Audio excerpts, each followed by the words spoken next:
A statement will be read to you tonight, giving the final decision of His Majesty's government as to the method by which power will be transferred from British to Indian hands.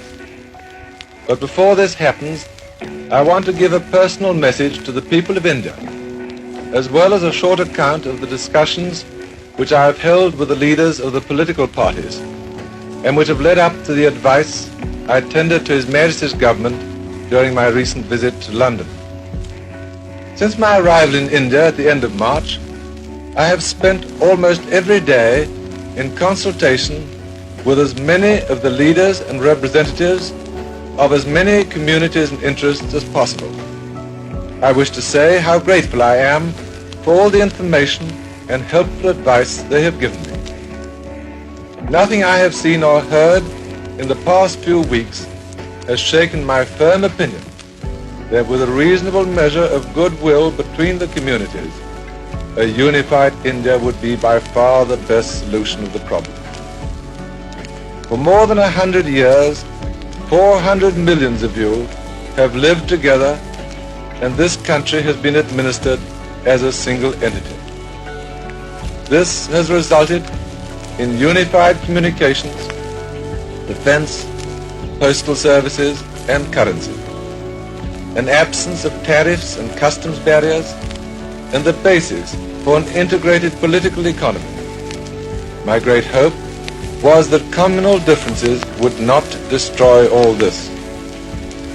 My first course in all my discussions was therefore to urge the political leaders to accept unreservedly the Cabinet Mission Plan of the 16th of May 1946. In my opinion, that plan provides the best arrangement that can be devised to meet the interests of all the communities of India. To my great regret, it has been impossible to obtain agreement, either on the Cabinet Mission Plan or on any other plan that would preserve the unity of India. But there can be no question of coercing any large areas in which one community has a majority to live against their will under a government in which another community has a majority. And the only alternative to coercion is partition.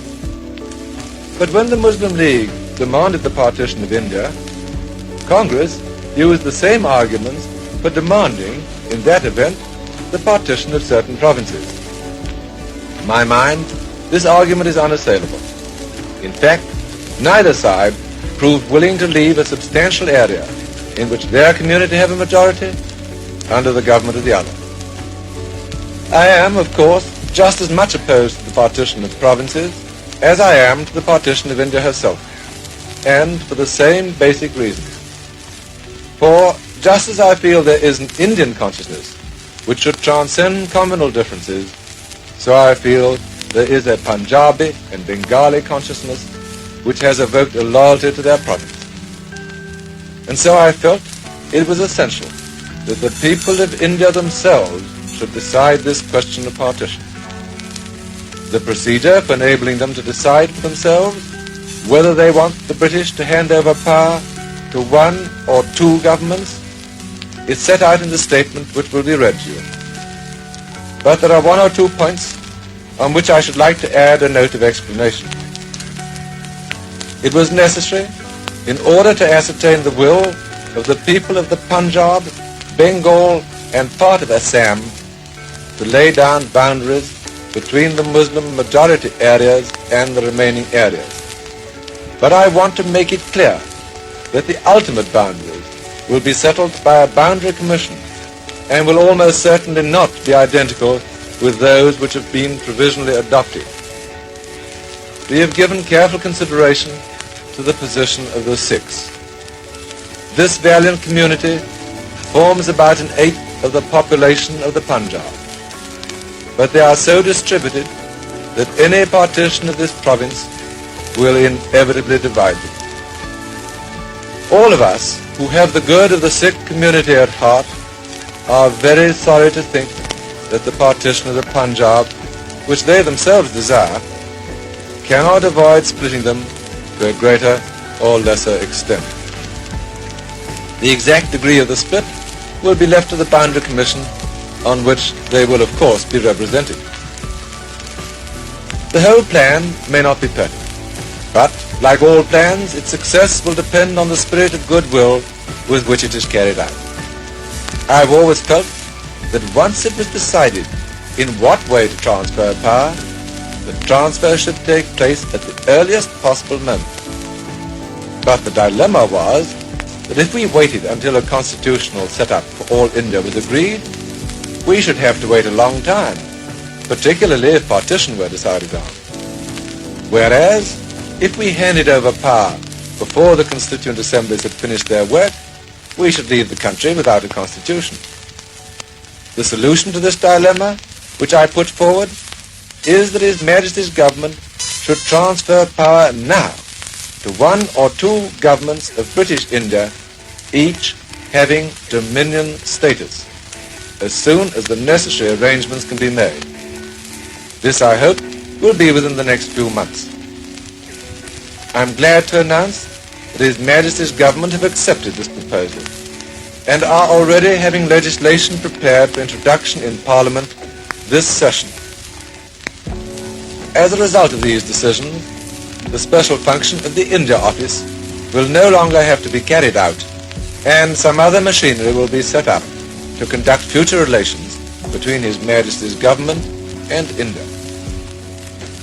I wish to emphasize that this legislation will not impose any restriction on the power of India as a whole, or of the two states, if there is partition, to decide in the future their relationship to each other and to other member states of the British Commonwealth. Thus, the way is now open to an arrangement by which power can be transferred many months earlier than the most optimistic of us thought possible, and at the same time leave it to the people of British India to decide for themselves on their future, which is the declared policy of His Majesty's government.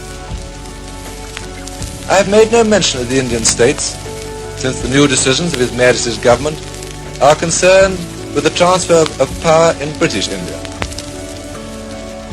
If the transfer of power is to be effected in a peaceful and orderly manner, every single one of us must bend all his efforts to the task. This is no time for bickering, much less for the continuation in any shape or form of the disorders and lawlessness of the past few months. Do not forget what a narrow margin of food we are all working on. We cannot afford any toleration of violence. All of us are agreed on that. Whichever way the decision of the Indian people may go, I feel sure any British officials or officers who may be asked to remain for a while will do everything in their power to help implement that decision. His Majesty, as well as his government, have asked me to convey to all of you in India their sincere good wishes for your future and the assurance of their continued goodwill. I have faith in the future of India and am proud to be with you all at this momentous time. May your decisions be wisely guided, and may they be carried out in the peaceful and friendly spirit of the Gandhi Jinnah of peace.